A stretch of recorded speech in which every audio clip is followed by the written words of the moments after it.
நடிகர் கமல்ஹாசன் அரசியலுக்கு வந்தால் அவருக்கு மக்கள் செல்வாக்கு இருக்குமா என்று நிதியமைச்சர் ஜெயக்குமார் கேள்வி எழுப்பியுள்ளார். கமலை மக்கள் அரசியல்வாதியாக ஏற்றுக்கொள்ள மாட்டார்கள் என்று பாஜகவும் விமர்சித்துள்ளது. அவருடைய ஊதுகுழலாக இருந்து கொண்டு அம்மாவுடைய அரசின் மீது ஊழல் என்ற சேற்றை வாரி வீசிவிட்டு இன்றைக்கு ஏன் பதுங்கிக் கொள்ள வேண்டும்? ஆதாரம் இருந்தால் வழக்கு போடலாம். அதை சந்திப்பதற்கு நாங்கள் எந்த சூழ்நிலையும் அதை எதிர்கொள்வதற்கு தயாராக இருக்கின்றோம்.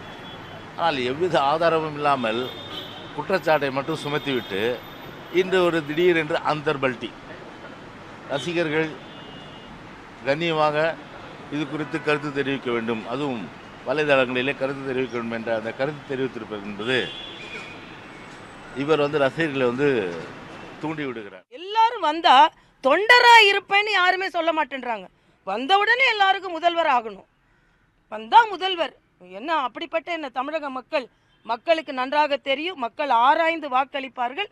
யார் முதல்வராக இருக்க வேண்டும் என்று மக்களுக்கு நன்றாக தெரியும். இன்னொன்று, அரசியல் என்பது ட்விட்டரில் அல்ல, தளத்தில் இருக்கிறது, இணையதளத்தில் அல்ல, நிஜ தளத்தில் இருக்கிறது என்பதை அனைவரும் புரிந்து கொள்ள வேண்டும் என்பது எனது கருத்து.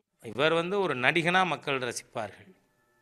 நான் கூட இவர் படம் நிறைய பார்த்துருக்கேன். ஆனால் இவரை ஒரு சமூகவாதியாக, ஒரு அரசியல் தலைவராக மக்கள் ஏற்றுக்கொள்ள மாட்டார்கள். இதை சொல்லுகின்ற உரிமை எனக்கு இருக்குது. அரசியல் பிரவேசிக்கிற உரிமை அவருக்கு இருக்குது.